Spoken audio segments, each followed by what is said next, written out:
সে তারা একটা গোলামকে দিয়ে বলছে যারা অশান্তিতে ভুগছে ওদেরকে ডেকে নে, শান্তি দিতে পারে তো মসজিদের মালিক দিতে পারবে, পৃথিবীর অন্য কোন মালিক দিতে পারবে না।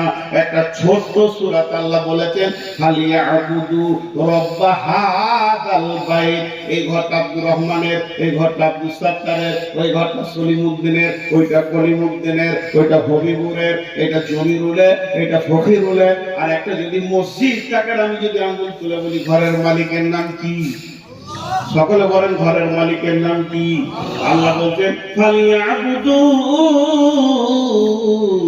রব্ব হাদাল বাইত। আয় আয় আয়, এই ঘরের মালিকের পায়ে মাথাটা ঠুকে দে রে, আর চোখের পানিতে বল মাবুদ তোমাকে ছেড়ে বহু